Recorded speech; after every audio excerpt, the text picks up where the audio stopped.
guys, it's Sebastian for the Metal Gods Meltdown, and today I am joined by Aris from Dragonskull, Greek heavy metal band. First up, I want to congratulate on the amazing album, Chaos, Fire, Vengeance. It's absolutely amazing. Honestly, I've been blown away by it. It's been out a very short time. What's the feedback been like then from media and fans? Well, we have received some very good reviews from Greek magazines, but also a lot of magazines from abroad, from other countries, and it is something that feels rewarding because we spend a lot of time, a lot of effort, a lot of emotional burden in this record.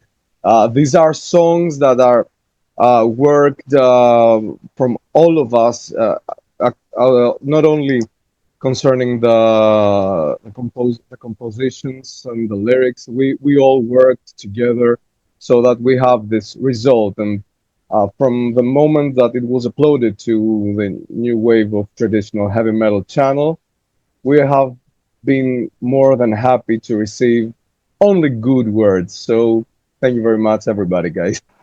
It's an amazing album, then. Can you tell us the inspirations behind it? And is it a concept album of sorts? You can't say that it's a certain story, but the stories that we have in this record are actually based on that chaos, fire, vengeance pattern. Like we wanted to sound aggressive. We wanted to sing about epic battles, to sing about epic and tales of vengeance. We wanted this feeling, and I think that we have achieved that. Well, you're from the right country. I mean, Greek mythology, Greek battles, everything, haven't you? You've got the history there to draw from. And so I'm guessing, does that have a bit to do with the album artwork as well? Well, it's not something, the album artwork hasn't got to do with the Greek mythology.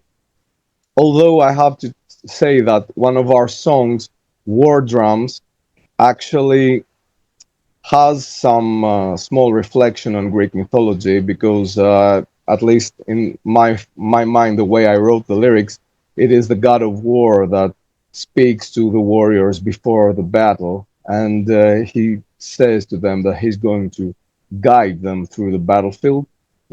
Things that we like to sing about, and also the artwork has to do with this feeling of the 90s comic art that I wanted to reflect. The artwork is a drawing of mine. I did it on hand, no AI used. Good. Yeah. And also there are some illustrations in the booklet that someone can see, if someone gets the booklet in his hands. So I wanted to depict this 90s heavy metal, fantasy, sword and sorcery, comic book aesthetics. I don't know, I think I got that. And the character on the cover art is a depiction of what I think is the Skull Crusher. The Skull Crusher is our third song. I hope that you have listened to it and you liked it. It's a very aggressive song. So yeah, the cover artwork has a very aggressive skull crusher ready to bring some some hell. I love Dragon Riders, actually. I think that's the standout track. It's fantastic. Are there plans at a later stage to do like a full video? And I think you should do a full video of Dragon Riders, like a full-on proper video. Well, it's very interesting that you mention it because we are at that point that we're thinking of making a certain video clip, and we're trying to figure out which is the most suitable song. So, okay, we will consider your proposal for Dragon Riders. It's a very special song for me because this riff that kicks in the beginning of the song is a very old idea that me and Chris had back when we had another band with a more modern sound, but never used. And I really wanted this certain melody to be used, and I knew that it would become a very proper heavy metal song, and I believe that we managed to do it. So I'm glad that you like the song, which, by the way, I think is quite different concerning how dark and how aggressive are the other songs. I believe Dragon Riders is a heavy metal song, more in the direction of traditional power heavy metal, which is not the sound of the rest on the rest of the record, I think. Yeah, well, I'm old enough to remember a new wave of British heavy metal first time around. So yeah, it's like from that time. I mean, I was on the cusp end of it. Let's put it that way. But it's from that time, and it's like being dragged kicking and screaming into 2025. Are there any plans for tours and festivals? Right now we're not planning on touring because we're all people that have day jobs, and Dragonskull actually is our way to express ourselves and to escape from everyday life. Most of us, most of the some of the guys in the band have kids also. We recently played a very nice gig in Athens in Kitaro with Domine and two other Greek bands, Idmons Aegis and Stygian Path, two amazing bands that our records, all three of us, Dragonskull and those three bands, were out from It's Metal Records. And we're very happy to share the stage with them. It was a very nice, a very emotional show because I have to tell you that half of the band at that show was sick with all kinds of flu and all kinds of sicknesses, but we managed to pull through. So we're very happy. And also Ricardo Iacono from Domine, who is the keyboard player of Domine, and also contributes to one of our songs, Blood and Souls. He was on stage with us and played with us. So it was a very emotional, a real moment of joy for all of the band, something that we never thought that we had experienced, and it came true. And we had some nice shows. So right now we're still planning stuff. We have to see what we will do next. Maybe not a full tour, but we're really hoping that we will do some nice gigs in other cities of Greece and maybe in some cities outside of Greece. Who knows? We really wish to. Well, hopefully, some like organised like Up the Hammers will like pull you in, or something. You never know. For the summer, that'd be amazing. You definitely deserve to be on a festival lineup. I think definitely going by what the album. I mean, previous to this album, you've had EPs released. Is that right? Exactly. Yes. This our first EP in 2022. No fancy name, just Dragonskull. Same name, same title. Uh, this this whole project started as an idea just to, after COVID, after Mm-hmm. this whole situation, we just wanted to uh, blow off some steam, maybe. And I had some ideas, and Chris in the guitars also had some ideas. We started, and slowly the other guys got in. George on the bass, whom I knew since always from the Greek heavy metal scene, and Theo in drums, who we knew each other from other bands, other projects. Then we met Panos, who in the other guitar player, who is actually a neighbor of mine, and it happened that we meet each other through the band, through Dragonskull. So it started as a project to blow up some steam, Uh-huh. and we released that EP, and there were so good reviews, and people really loved it, and they embraced this whole concept that we approach music, and we wanted to get a step ahead of it, to give more because we had ideas and we wanted to play some more music. And it is amazing because we don't want to be the greatest band on earth.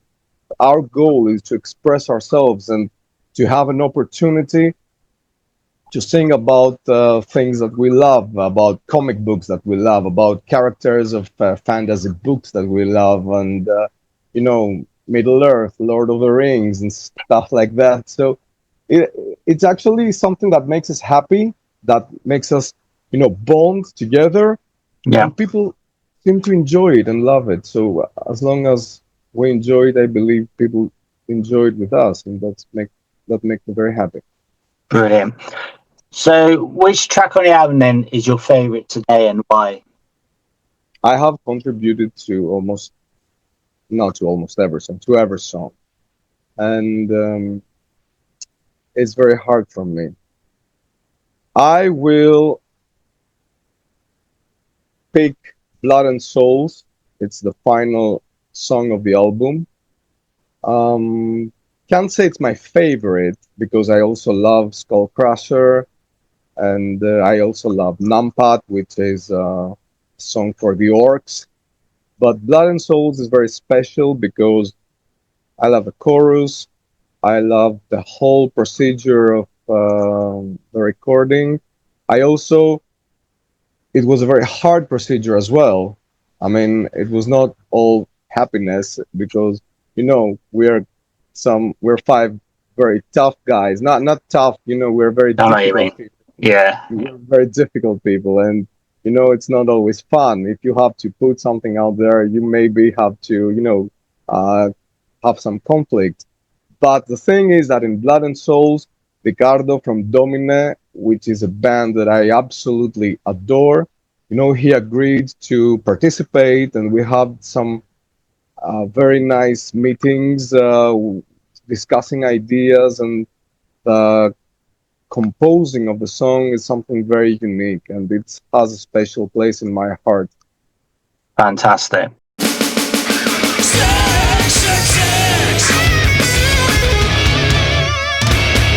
Nightfall in Middle Earth, Blind Guardian, Chemical Wedding, Bruce Dickinson. So the third, I don't know which is uh, which made the third is top one, Epicus Doomicus Metallicus from Candlemass. Then it's going to be your favourite three vocalists. Johan Langquist, the singer on Epicus Doomicus Metallicus. Dave Weindorf from Monster Magnet. Yeah, I love this guy. I think he's amazing. And I believe Eric Adams from Manowar. I mean, Yeah, this guy is. I mean, now he's 70 years old. What? And I watched him live, and I still can't believe that this guy is true. I know. I have to tell you that I was watching a live show, and there was a latency in the video, and I was saying, is he singing? Is he fake singing? And I went in the front row to be sure that he was actually singing. And yes, not only he was actually singing, he was the best singer alive. He is the best singer alive this moment. Amazing. That's a great answers. A dream tour with Greek bands. I'd love to go on tour with Battle Roar. I'd love to go on tour with Wrathblade. They are an amazing Greek band, very famous in this certain genre. And to be honest, I'm not sure that it's suitable to our sound, but I'd love to be on tour with Rotten Christ. I knew you were going to say Rotten Christ. I knew it. Yeah, I love those guys, and I love Sakis. He's a very nice guy, very cool guy. Awesome. Okay, so which three countries would you love to tour if you could just like pack your bags tomorrow and just go? Oh, that's a tough one. I'd really like to go to Germany and tour to Germany. I'd really like to visit Brazil and play a heavy metal show in Brazil. I don't know why I have this feeling that these guys are totally crazy and they really in for metal and they love metal. So I would really like to go to Brazil for a show. So Germany, Brazil, and I'd like to visit England and play in England. Which musician would you have in your car for a 24-hour road trip? Leif Edling from Candlemass. If there was a song, a made-up song about your personality, what would it be called? Swords and Dragons. Great answer. Okay. So which song from the album, your new album, would wake you up in the morning? Brethren. Do you prefer to attend festivals or small intimate gigs? Small intimate gigs in small clubs. Sweaty ones. Do you prefer vinyl or digital? I prefer vinyl, but I listen to a lot of digital music because it's easy. It's easier, isn't it? All right. And the final one, as you're Greek, Masaka or Mythos beer? Yeah, I prefer Mythos beer. Yeah, totally, totally. This is Aris from Dragonskull. Seb 666 will rock your world.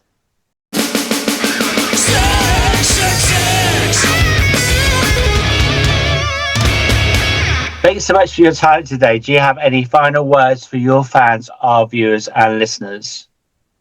Well, we're very happy that people are listening to our record, Chaos Fire Vengeance, and that they seem to enjoy it, and so we can't be more grateful than that.